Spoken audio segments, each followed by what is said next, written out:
বাংলাদেশের ক্রিকেট ইতিহাসের সেরা বোলার যে মুস্তাফিজুর রহমান সেটা আরও একবার প্রমাণ করে দিলেন তিনি। নেপালের বিরুদ্ধে ১৯তম ওভারটিতে বল করতে আসেন কাটার মাস্টার মুস্তাফিজুর রহমান। তখন নেপালের প্রয়োজন ১২ বলে ২২ রান।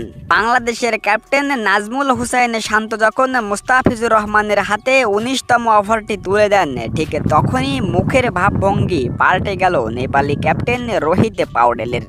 এবং মুস্তাফিজুর রহমান বুঝিয়ে দিলেন কেন তার বোলিংয়ের এত নামডাক বিশ্বমঞ্চে। দর্শক, ১৯তম ওভারে নেপালের হয়ে ব্যাটিং করেছেন দিবেন্দ্র সিং এবং বাংলাদেশের হয়ে বোলিং করছেন মুস্তাফিজুর রহমান। এবং সেই ওভারের প্রথম বল থেকে শেষ বল পর্যন্ত ব্যাটেই লাগাতে পারেনি দিবেন্দ্র সিং। যদিও শেষ বলটি ব্যাটে বলে সংযোগ হয়েছে, কিন্তু ৪ অথবা ৬ নয়, বরঞ্চ লিটন কুমার দাসের হাতে